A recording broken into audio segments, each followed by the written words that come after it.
Orange's turn to ban. And we're back for game 2 of this best of 2. Orange and TongFu squaring off for the second time. And tell you what, it's happening mighty quick. Game 1 behind us in short of 25 minutes. Is TongFu able to roll up a lot of early aggression, a lot of very aggressive plays, and to as dominant a win as I've seen lately. You're talking 18-2 as the final kill score. And again, I don't think they lost the tower, if I'm not mistaken. They lost nothing but a few unfortunate members of their creep waves from time to time. Nonetheless, welcome back in, or if you're just joining us, welcome in for the first time. I'm your host, Aaron AC Chambers, joined by Draskell, giving us his analysis and insight. But yeah, man, I don't think we really need to get too deep into it. TongFu just kind of ran over Orange, period. Death ball, man. That's what it was. Just StarCraft 2. TongFu death ball. Yeah, Yep. you couldn't do anything to stop them because you didn't have the utilities you needed to stop them. They just, I don't want to say it was necessarily an outdraft, but the way they played it, like TongFu just did not miss a beat. It was very, very similar to what DK did at Dignitas. I mean, we kind of talked about that already, but honestly, I would consider banning DK just because if you get both of those heroes together, the Lifestealer and the DK, it is just such a ridiculously hard duo to deal with because there are two heroes that you pretty much have to focus.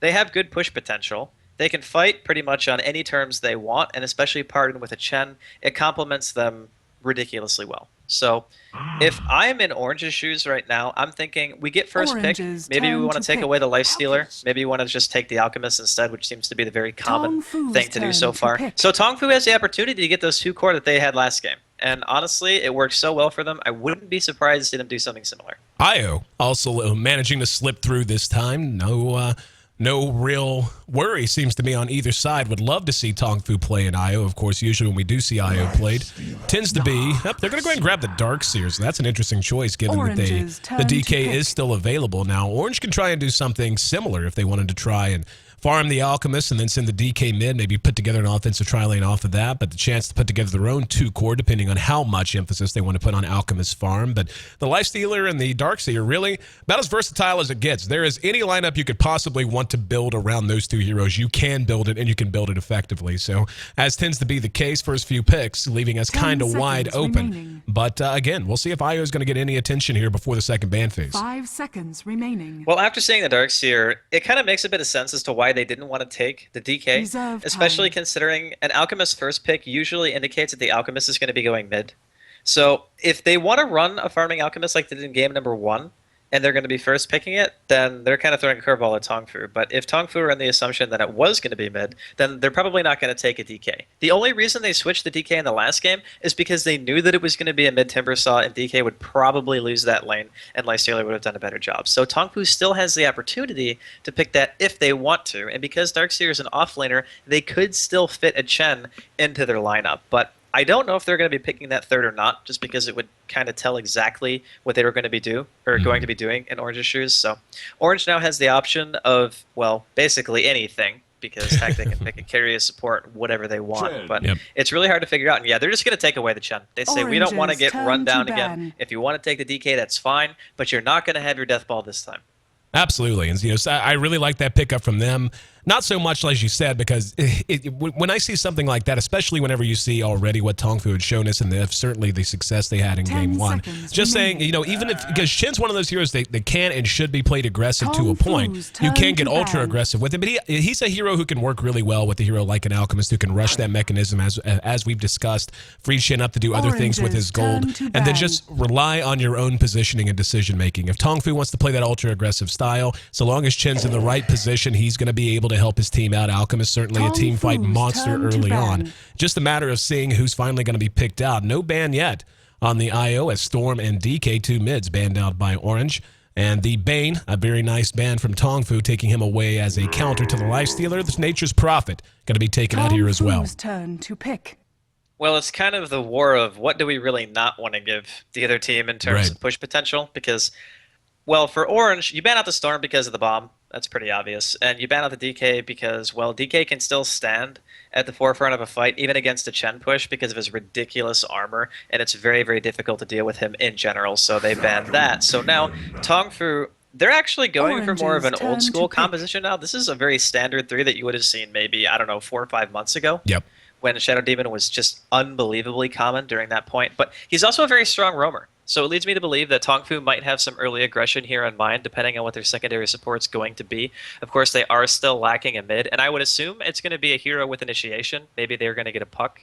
Like King J played puck in the last game. It was off lane, of course, but he still got quite a bit considering what lane he was against. So Orange now, they've already picked the Chen. They have the Alchemist. They have the opportunity to go a little bit heavier into push. Unfortunately, they're not going to be able to get a Furion, which means they don't actually have an offlaner yet, which is kind of a bummer. And again, Bat, Weaver already taken out. Darkseer taken by TongFu. Not a whole lot of options left, but we'll see what their choice is going to be.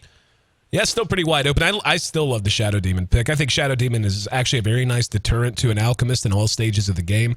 Even once he gets big, wants to run you down and get it in the chopping distance, being able to use Demonic Purge on him regardless of if he's built to BKB or not. Is a nice way to manage that, especially against a hero like a Lifestealer who can jump right on him afterwards with open wounds and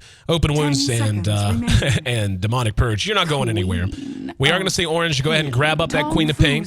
Not really an initiator in the true sense of the word, but certainly a mobile hero who's able to start fights on her own terms, even if she doesn't really have any lockdown. Her damage output quite nice. Gives them some range to go with that Chen too, and that's something we always talk about is when you get a Chen, it's not just important that you have the ability to push. You have to have the ability to some way, somehow reliably get behind the enemy tower or make the enemy feel uncomfortable behind their own tower. That's why heroes like Puck, Queen of Pain, tend to be so popular with the Chen because their positioning can totally change the way that a team can or cannot defend the early tier ones if and when the Chen decides to get out and active, especially when you factor in something like Acid Spray, which is going to make it very uncomfortable to stand there anyway. So TongFu now looking to pick up their fourth, and I'm sniffing another core, some kind of other core hero, obviously still looking for a mid unless they want to do something like Lifestealer or Darkseer mid, but don't really see that being the case. But yeah, already it's a very cerebral draft and pretty tough to get your hands on. I mean, there are some things we can say that are obvious about both sides, but for the most part, still a lot of flex there. Yeah, I think for Orange, the Queen of Pain pick is kind of so-so for me. The puck was really obvious for TongFu because once you see the Queen, the Chen, especially, if you blink in and get a double silence, those heroes are pretty much dead to rights. It's very difficult to do anything really, when you consider what TongFu has in terms of initiation. So Orange are relying more on maybe a bit of a slow siege as it stands right now, because looking at the first two heroes of TongFu, when you pick the Queen, you're like, yeah, it's pretty tough for TongFu to take out a Queen. But the thing is, they left Puck in the pool. I would have much rather seen Orange take Puck and leave TongFu no real initiator at this point. Of course, you can still Lifestealer and Fest a Queen of Pain and blink in, but it's not nearly as menacing as having a Puck getting like a triple coil or something, a silence and an infest, because it actually holds you in the fight. Whereas right now, Orange, they don't have anything to really start the fight per se, but they are going to pick up a Vengeful Spirit, which is another nice hero to deal with a Lifestealer. The only problem is, in terms of team fight now, I still kind of favor TongFu. The early game push, having a Chen is definitely going to help, of course, and they might be able to get a couple of quick tier 1 towers, but ultimately I got to give TongFu the edge here in the draft so far. Yeah, whenever I look at Orange's lineup, the Chen, the Queen, and the Venge, especially when you talk about the Queen of Pain and how much trouble she has against almost every hero TongFu has. If she gets silenced, obviously, that's a problem. She gets caught with a coil. Even just being caught out with an open wounds, even if she's able to blink away, she's still going to have a few seconds of vulnerability before she can continue to run to safety. So when you factor that in with Venge and Chen, those are three really squishy heroes. And the Alchemist, as we've seen, this is a lineup that puts a lot of pressure on that Alchemist. It's not a lineup that says, okay, even if you fall behind, we're going to be able to pick you up. This is an Alchemist that they're going to be relying on a lot to be able to stand and fight very early on, because based on what we saw in game 1, I see no reason for TongFu, especially when they see the lineup Orange has assembled in comparison to their own. They're going to be looking to press the issue again. This is not a lineup that you draft. You don't pick a Lifestealer that get this kind of aggressive picks with it and the less track to follow it up. Hell, I mean, if it wasn't for the Darkseer, I would say that's the beginning of a very effective offensive trialing. Not to say they won't do it. They could solo farm the Puck and the Darkseer, but just kind of a waste of the flexibility Darkseer often brings to you. But nonetheless, I'm with you, man. I really like TongFu's draft a little bit better here. Orange definitely going to be under the gun to make something happen and not make any mistakes whatsoever early in the game. Especially with supports like Venge. Like, Venge cannot play from behind. If you're playing from behind with a Venge, you've pretty much lost the game.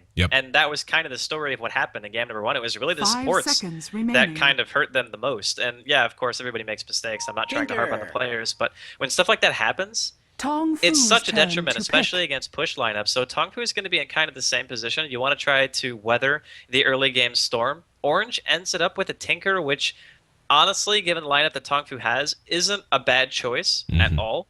The only problem that I can see with it right now is that TongFu still has the initiation advantage. That's always going to be something that Orange can't really take away from them, because if Ohio is blinking aggressively, who is going to be a pain, by the way, then you're pretty much committed to the fight. And the puck can come in and counter-initiate or what have you. So it's going to be difficult for Orange to start things on their terms. And I think that TongFu showed in game number 1 that when they have an advantage or they have any sense of control, they don't really mess up. Yeah. So kind of scary for Orange. Yeah, no, I agree with you completely. And there's a lot of teams that really are like that. But TongFu, again, is just one of those teams. Whenever people talk about the biggest teams in the East, you say, top 3, top 4. Very few would actually say TongFu, but I believe they're putting on a clinic here today and looking to do it, of course, twice in a row. But they've already given us ample reason to believe that they should at least be in that conversation. We'll see how it ends up panning out for them. They are going to run out of the well altogether, making their way up to top. We'll see how aggressive they want to be with this. King J will be on the Darkseer, and that's really my big question. They do have such a potent offensive tri-lane in the Shadow Demon, the Leshrac, and the Lifestealer if they decide to run that. And really, when you look at the lanes, and we talked about this in Game 1, the downside of a chin pick is not only is it usually fairly obvious where he's going to end up going, but it's usually a situation where if you put pressure on, you can really slow down his progression and make him a hero that doesn't hit that nice peak in the early mid-game that they're used to doing. And we can see TongFu knowing they've got a level 1 advantage here. Going to try and chase someone down. Sun Shing looking for a target to disrupt, has already placed this point. And here come the wards again. And 30 seconds to battle. as we saw, man, we'll put it this way. Let's hope Orange doesn't misplace the sentries this time. I don't think they will. It's pretty easy to get the wards on Dire's side are a bit easier to predict because there's not as many places to put them, honestly. Like the Radiant Pulse spot is so much easier to ward because you can put it pretty much anywhere. And a lot of that has to do with the fact that the pole camp is actually right against a ledge on Dire, so there's just simply not enough room. But TongFu just scouting things out. They're even going to drop a Spite Sentry in the camp here to prevent Chen from getting one extra camp that he would have normally. We'll see if Net notices, but I honestly, the aggressive tri-lane choice coming out from TongFu, just to be able to stop the Tinker from getting farmed, is a great choice, just because even if the Chen ganks, ganking this tri-lane is so hard. Like, TongFu has solid defense because they have a disruption. The Lifestealer in itself is very difficult to take down, and they have a secondary stun. And not only that, but even KYXY is going to be pressured. As soon as that Lifestealer hits 3 or 4, he's going to need probably 2 points, I would imagine, into open wounds to be able to reliably land it. But once that happens, it's really, really scary. It looks like we will end up seeing a Darkseer mid here against Mushi's Alchemist. And up atop, KYXY in some trouble. Open wounds to follow it up. First blood shows the offensive tri-lane potential I had mentioned certainly being put to good use. I really do like this decision out of TongFu. It is just such a nice way to immediately, I mean, we saw the laning phase break down in Game 1 and then seize control. But by doing this, Orange is now, and they were already under the gun to execute. You can't even call that a mistake. They just got caught.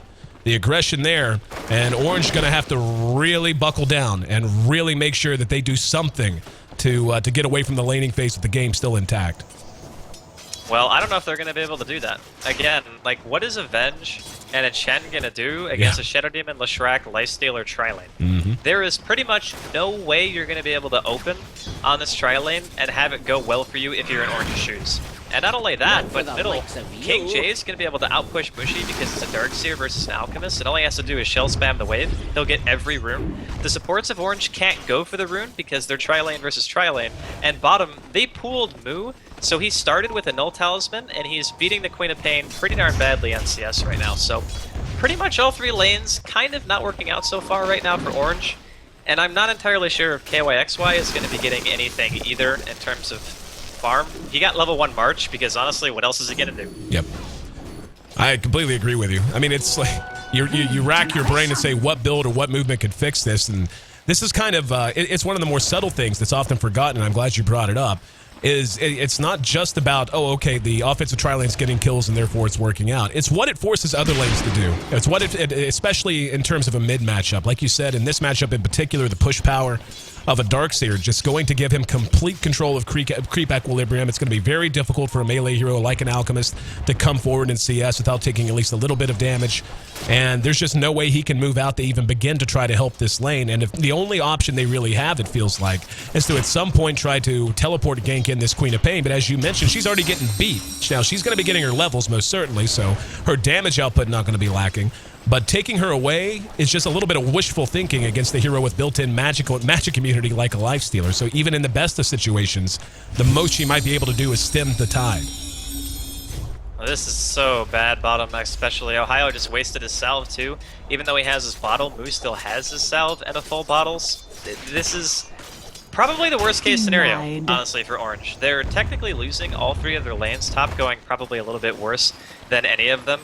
But I guess the one thing you could say is that if Mushi manages to secure an item, like maybe he's the one who has to go for a mech just so they can actually live. Because honestly, if he doesn't get it, I don't think the Chen's going to have time to get it. Let's be honest, Extinct is level 1. And it's 3.5 minutes into the game on a Chen. Now, the Sentry has finally faded, so his large camp will finally be spawning again. But they're blocking the other one anyway. They're just body blocking it. So, yeah, not really an ideal situation right now for Orange. Can they come back? Yes. Is it ridiculously hard, even though it's 4 minutes in? Yes. It feels like a very all-in comeback attempt is what it's going to take. Like, this is not something where you make a subtle adjustment or, you know, one little thing is going to be enough to fix it. Like, at some point, they're just going to have to hope TongFu overextends. Hold on, we're going to have KYXY eating an open wounds again. He's going to rage through the March of the Machines. March, though, composite damage, so even with magic immunity, not the most fun ability in the world to try and walk through, so they come up empty-handed there, but just continuing to try to force him to eat through his region. Only 7 CS right now on that Tinker in comparison to the 25 on the Lifestealer, the 29 in mid on the Darkseer, tops on the board. If there is any one good point, it's Mushi, as you had mentioned. He's sitting at 23, so not the end of the world. Certainly not having trouble soaking up experience, having the creep wave constantly spammed into him.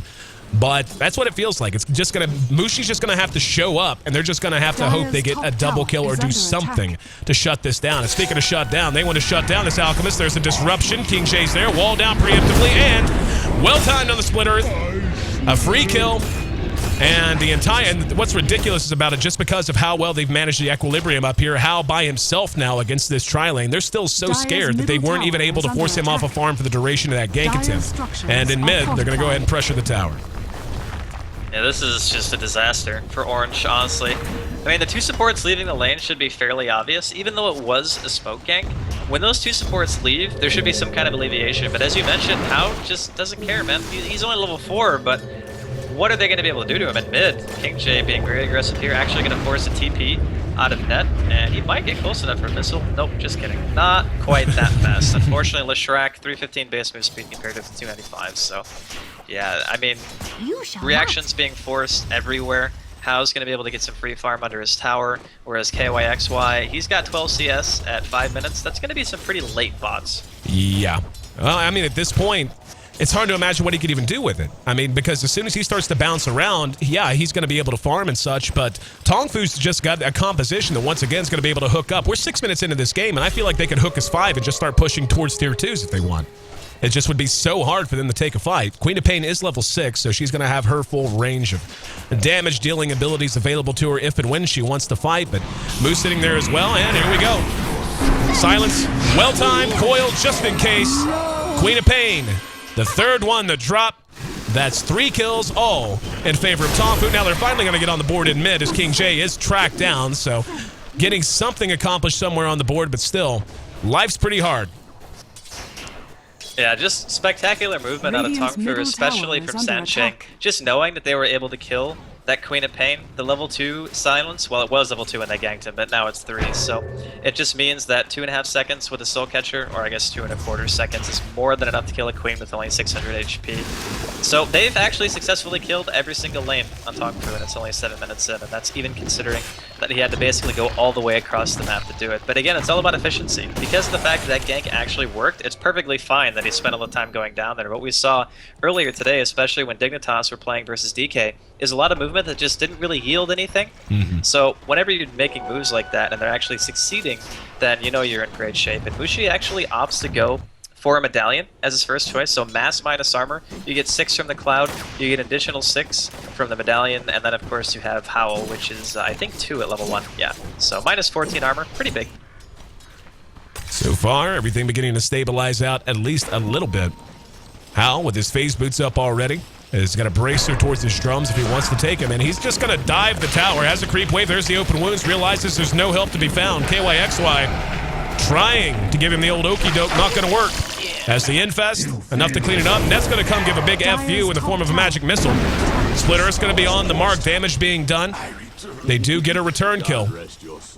And Howl will be able to make it away. So the reaction out of the supports, a little bit late, but at least they don't come away completely empty-handed. Orange cutting the lead to half, make it 4-2 as we hit 8 minutes. But the gold now approaching 2,500 in favor of TongFu. And I hear an unstable concoction. There it is. There's a disruption.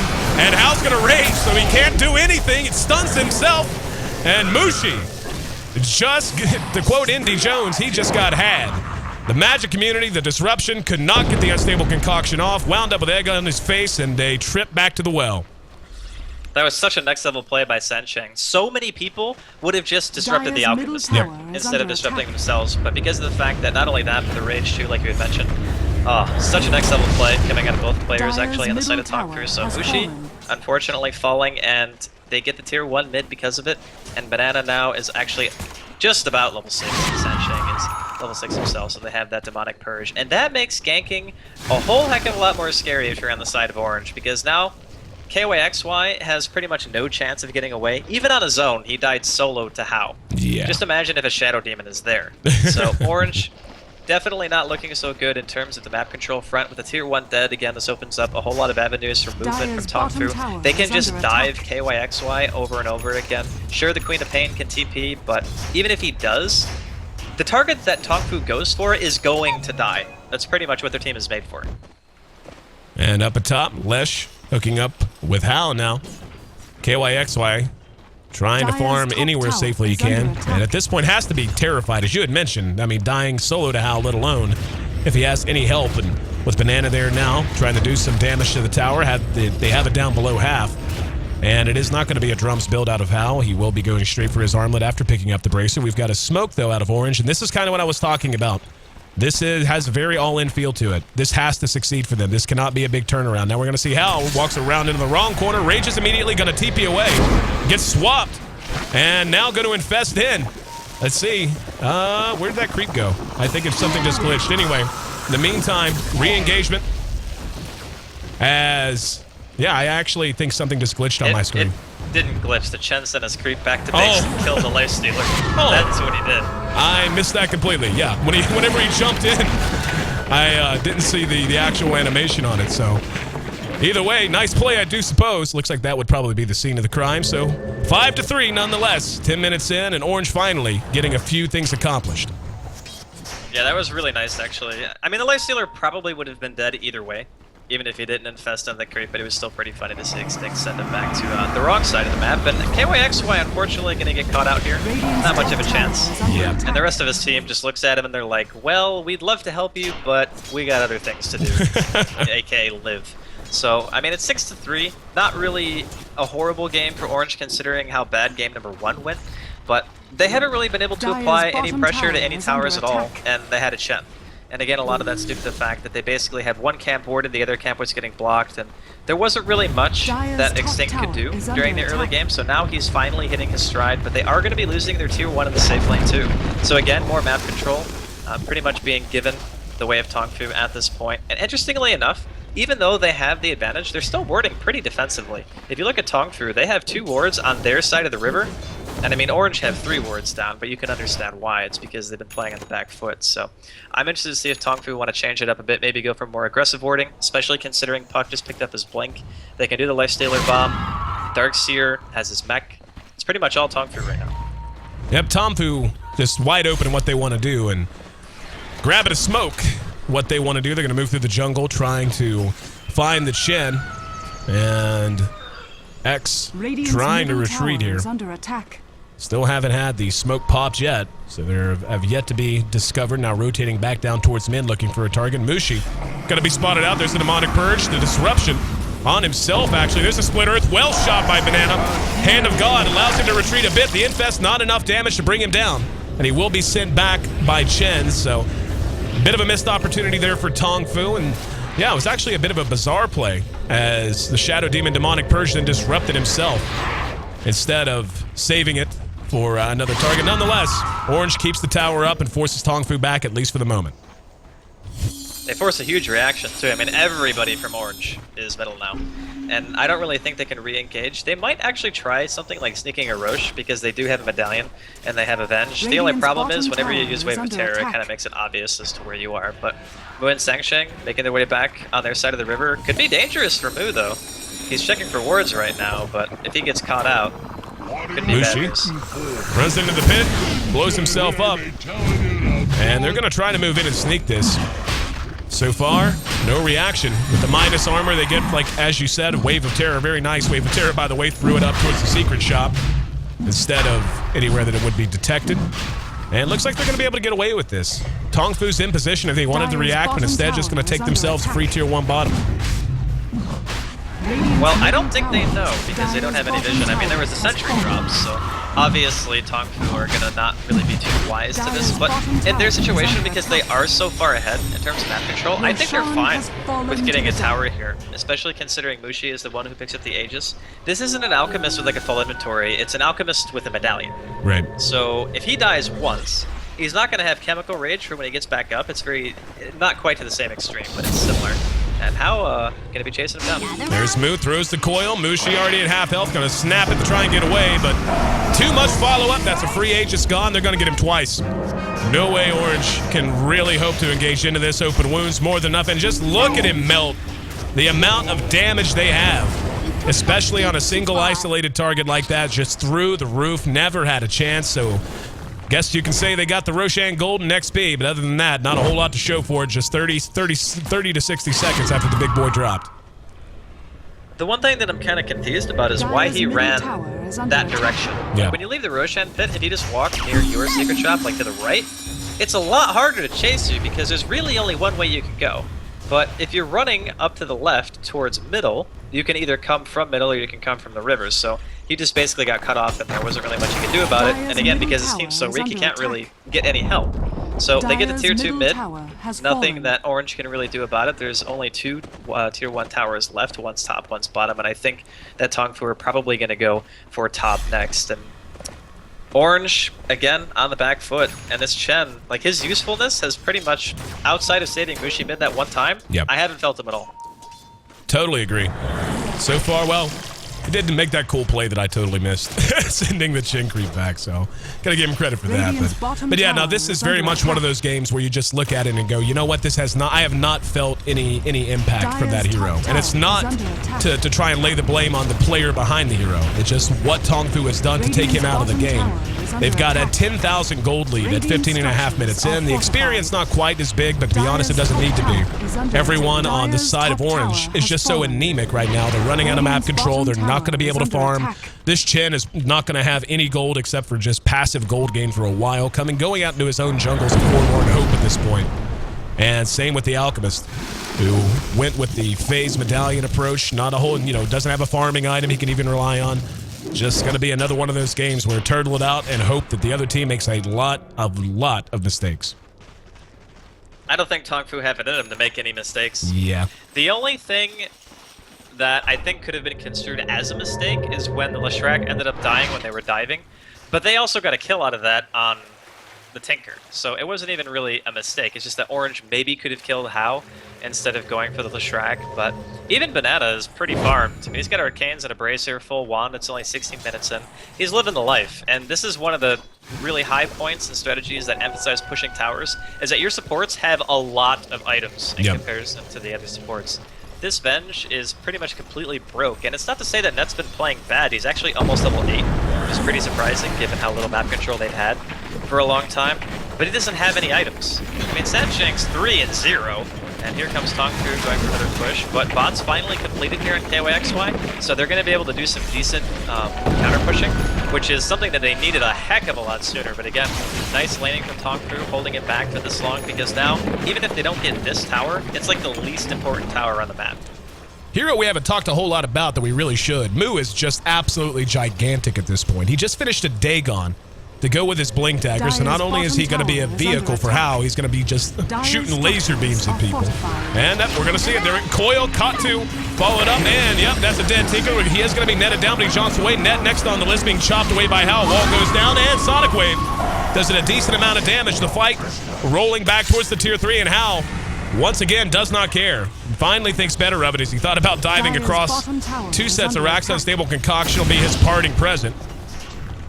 But no way to engage out of it with the Tinker and the Venge both down. It's going to be another tower dead. And again, deja vu all over again. That's the last outer tier tower that was remaining for Orange. They've completely run out of any kind of map presence. On the other side, not a single tower down. In fact, yeah, they don't have a single tower below half health, I don't think. Yeah, they don't. I don't think they lost a tower in game 1 either. They didn't. I think this is another one of those series where the other team just, between 2 games, doesn't lose a tower, and the whole series is less than an hour long. That's kind of what I'm feeling right now. I don't know if we're super unlucky or what the deal is, but obviously TongFu and DK both bringing their A game here in the preliminaries, so if you have to play against them, I do not envy you, basically, is what I'm getting at. So, Dagon upgrade actually on the Puck too, just because, heck, why not? Exactly. 500 burst damage.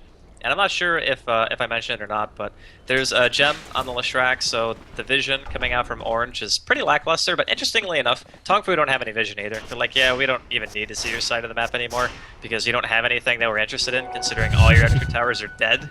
So we can pretty much do what we want. And Roshan's going to be up in about 5 minutes, so I'm sure TongFu are going to be prioritizing that. And once they get an Aegis, especially on this Lifestealer, who is still pretty much free farming and is up to 2,800 gold, and yeah, Moo, by the way, just instantly kills Extinct because he can. Because he's got laser beams, yeah, basically. I think it's just teams love to impress us, Draskell. They show up, some get nervous, some want to impress us. They show up and give us short series, I do suppose. But yeah, Hal's gigantic as well. 3,000 gold in his inventory. He could buy a relic on his way to an Abyssal. Could flat out one-shot buy a Basher right now if he felt like it. He could buy anything he wants very soon because he's going to be getting all the gold, while none of the gold will be obtained by Orange. Just desperate to find anywhere to go to farm. Mushi resorting to farming his Ancients, then retreating back over and over again, just trying to find some sort of way to get an item up. But yep, 20 minutes in, gold graph looking ugly. 17,000 give or take in favor of TongFu, and coming up on 5 digits for experience as well. Just look at the minimap. They can do this infinitely. Just completely suffocate them. Completely suffocate them out from any source of concerted experience gain or gold gain, and it's a mountain that they're not going to be able to climb. I don't even know if it's fair to say suffocating, just because in order to suffocate something, it would have to be breathing first. I don't think Orange are breathing anymore. So, yeah, the whole war of attrition thing is definitely going to be going in TongFu's favor. No real surprise there. But TongFu, they can pretty much decide when they want to end it. That's the thing. But they're probably going to play it ultra safe. I wouldn't even be surprised to see the Lifestealer go something like a Heart or an AC, just to help crack the base a tiny bit easier. They already have a mech on King J. He's got 2,200 gold, probably going to be getting a Hex, but they're going to catch Banana here. And Sansheng is going to be caught out. There's the mech to get him back up. Banana actually survived through the initial burst of damage. Now the wall's going to go down, vacuum 2 into them. There's the slow on Mushi. Split Earth off the mark, re-engagement, coil, caught 2. They're going to see him snap. Moo trying to go crazy. Will be able to nuke down the Venge. Now Ohio in some trouble. Blinks away just in time. Only 1 death in that entire skirmish is actually quite surprising. And the 1 death, of course, being on the side of Orange, but all of them limping away. And, well, check that. Hellbear Smasher. Going to be death number 2 as Hal decides he wants a little bit of gold. And no, actually, killed by a creep, so denied by his own buddies. But nonetheless, do believe what could potentially be the game-ending push is beginning to take shape. Well, either the game-ending push or the we're gonna dive the base really hard push as Moo goes like into tier 4s. But he's gonna be fine because he's Moo and he's playing on Puck. But yeah, I think they're just gonna wait for Roshan, and then that's gonna be the proverbial nail in the coffin here for Orange. And I really want to see what this Lifestealer is actually gonna buy. He's got 4,200 gold right now. He's just apparently just making a fun That's just what he wants to do. Just decides, you know, I'm going to go get a kill. Hal having a little fun. He almost got that kill. Was hiding inside of a creep. Unstable concoction, though, with the follow-up from Ohio. At least a moral victory, being able to bring down the damnable Nakes. 11-4. TongFu will be forced back for the moment, but as you mentioned, Roshan back up in less than 90 seconds, so probably going to be a game-deciding fight there. Orange certainly can't give away an Aegis. At this point, any Roshan fight that's lost, if you're Orange, they might even just say GG. It's like, it's only 11-4, obviously, but we've seen the differences in the experience at Gold. We've seen the kind of stuff they're playing. Mushi might be going down here. And move. Oh, nice disruption. Buys him some time. Sansheng making a run for it. He does get a kill as well. Phase shifted out and does end up dropping, but because of the help of the cheeky Sansheng, able to buy himself enough time to laser beam somebody and make it a 1-for-1. But yeah, one kind of gets the impression, and you hate to sound condescending about it, but really TongFu's just having some fun at this point. They know this game is well in hand, and the Roche fight going to be the last piece of the puzzle for them to make this a 2-0 sweep of Orange. But Orange certainly not playing around. They're going to continue to fight this out as best they can. They're just so damn anemic right now. Top 3 in terms of net worth all belong to TongFu right now, and not just by a bit. Top 4 of the top 5. The highest farmed in terms of net worth on the side of Orange is 6,000 on an Alchemist, who is almost doubled by 3 different heroes on the other side. I think a better way to put it is that one of the supports almost has the same farm as Mushi. Yeah. That's something that you say and you're like, wait, what? That doesn't make any sense. But that's just kind of how the game has been going for TongFu so far. But Orange, they're going to continue to turtle it out. Having max rank of March of the Machines and Boots of Travel with the Soul Ring is actually enough to draw the game out in a pretty darn long time. Especially when you partner that with things like Acid Spray. It's a very, very good turn in stopping pushes, and more than anything else, you don't have to put yourself in any immediate danger to do it. So I'm sure Orange are going to be able to bide their time for a little while. The unfortunate part is that even though they can defend their base, they're going to have a much harder time defending Roshan, which seems to be TongFu's next target. So as soon as they get that, like I was mentioning before, probably going to be the go-ahead for them to push the base and probably just put this down as a 2-0 in the under an hour mark, because I don't know, like, it just happens to us all the time. Like, we just get these games. It seems like it's feast or famine. We either get these games, or it's a 95-minute slugfest with a Phantom Lancer and an Anti-Mage buying back 15 times before things are done. And, you know, that's okay. It's okay still. Still pretty damn good, Dota. Roshan, gonna drop now. And right at the 25-minute mark. And we'll see if TongFu's ready to try and seal this out. But Orange doing the only thing they can do, really. If you, it's hard for an enemy to hit you when you got your fist in their face. They're gonna smoke and head out and go looking for a target. A very likely one could be Moo. And here they come. Jumping on him immediately. Wow. Okay. I know they wanted to kill. A little bit of overkill, perhaps, but hey, that's 50 seconds without him on the board, and that might be enough to keep this game going. Net spotted out. Will be vacuumed back and cleaned up. Tried the TP away after the open wounds. Mushi does not have a TP, actually. Did pick up that Blink Dagger as we saw him jump on Moo, but he's stuck for the moment. Yeah, he's not going to be having a great time, but I think he's going to be wise to the fact that he can get away pretty darn soon. Because of the fact that the creep wave is pushed into the tier 1 tower, he's going to eventually spot out who is going to farm the remaining creeps. Okay, so he'll make it back to base. As for everyone else on the side of Orange, unfortunately we saw Net, he ended up dropping there, but did he kill Moo? So honestly that's an okay thing for Orange. Like, obviously killing the puck is way better than losing a Vengeful Spirit, especially at this stage of the game when the upgrading Dagon puck is the one that you're going for. Yeah. But I feel as though TongFu is still firm grasp on this game. They're kind of surrounding Hao on the bottom lane though. I just don't know if they can actually get it. Beautifully timed rage, avoided everything. The counter initiation is there. He's chopping away on Mushi. What a coil! Infest comes back out. See Net eating the Dagon. He'll probably be cleaned up momentarily. And chasing the Tinker out into the woods. Hao is on a hair trigger, I'll tell you that. That rage, he could not have had more than 200 milliseconds, if that, to react in time, to dodge that concoction and dodge that scream of pain, and he did it. Now they're just going to dive back, trying to grab him up, heard the open woods. In the meantime, bouncing around, we're going to see the rest of the team chopping away on the tier 3. Hal, with that Aegis, going to be happy to lose it to the tower. Rest of Orange had to run back to the base. Now back up off of the spawn. Picked up the S and Y, by the way. And that'll be a tier 3 dead. Orange going to have to decide if they want to come in, and they do. Doing the cutesy chin thing. She blinks in and sit back after doing a bit of damage, but at least able to make them think twice about pushing any harder. They're going to retreat. This just shows, honestly, the power of Tinker and Acid Spray, because TongFu are still pretty darn hesitant about pushing into the base. And I'm not entirely sure how had the giveaways Aegis there. I mean, sure, it would have been fading probably before they mounted another push anyway, but why give it away just because? Because you can sit in the lane, play a little bit more aggressive. He actually decides to go Blade Mail. Could this be the start of everyone on the team buy a Blade Mail just to make the Tinker really sad when he uses Smart Jet machines? Because I'll be honest, man, that is a legitimate strategy. Yep, minus Bloodstone. I saw like the stash items, the Lifestealer, and I looked next to the Leshrac thing buying a Bloodstone. I thought it was another Blade Mail, but it's not. So now I'm a little bit sad, but still. Yeah. The Naked Rax bottom. Orange gonna smoke up here. Potentially try to go for Hao. We'll see if that insane reaction time's still there. He's just as exposed as he was, and there it is. And yep, sure is. Hao's got it. Don't worry, brother. Just raging through it. The rest of Orange did not reveal themselves, though. So TongFu now going to react. Hao leading with his face. Going to spot out the Acid Spray and the Unstable Concoction. And Orange decides to go ahead and pull back. They're actually doing a really good job of kind of guerrilla tacticsing. And I totally just verbed that now.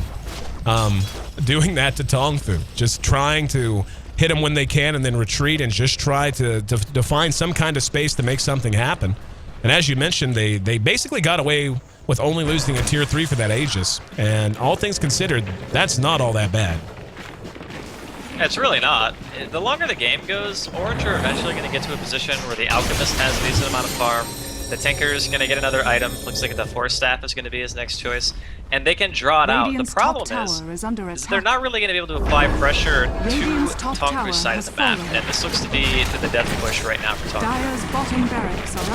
The March of the Machines, not enough to force Hal back. He's got his Blade Mail up, and he is going to be caught out this time. And the Sonic Wave is there as well. Wall goes down. What a vacuum. Got to, and the coil to follow it. Mushi and Net both caught out and punished. That's a double kill for Moo, and they're not done. Still cleaning shop, and there's the GG. Finally, just too much. And Orange cracks under one last push down that bottom lane. Move. Puts a cherry on it with a triple kill. Finally, we got a game of a decent length-ish. Still fairly short, but at least close to 30 minutes. TongFu sweeps Orange 2-0. Really impressive play from TongFu. Absolutely loved their draft in both games.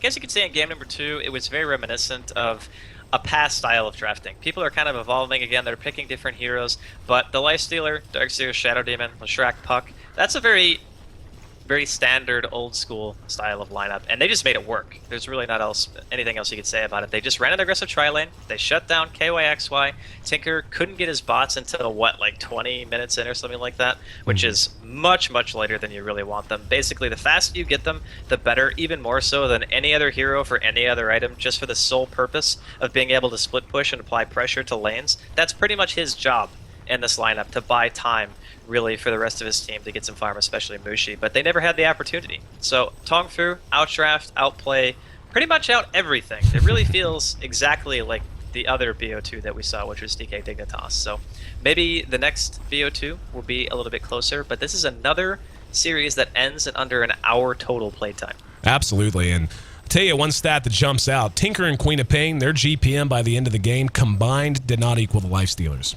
It was just such an anemic performance out of the Tinker in particular. 0-5-4 for KYXY, and really you don't blame the player. It was just a great decision, as you had mentioned. It really all started with that offensive tri-lane and just forcing him into a defensive position from the very beginning. And you look at his inventory, looks like a damn yard sale. Just grabbing stuff and throwing it in a bag. But nonetheless, really have to be impressed by TongFu. And anyone who, again, just kind of sees TongFu as another Asian team, hopefully this last series will change your mind. All right, guys, our next series of the day will be coming up. Here in about 30 minutes, got to look up. It will be Dignitas back in action. We already saw them once getting 0-2'd by DK. This time, though, they're going to be looking to reverse their fortunes as they take on MUFC. Be heading your way in about 25 minutes. So, in the meantime, jump over to one of the other streams. Go watch Toby or Shiver or all the great guys over at Beyond the Summit. Enjoy the show and hope to see you back in time for our third match of the day. Again, that will be Dignitas versus MUFC. I'm AC. That's Draskell. We'll see you in a bit, guys.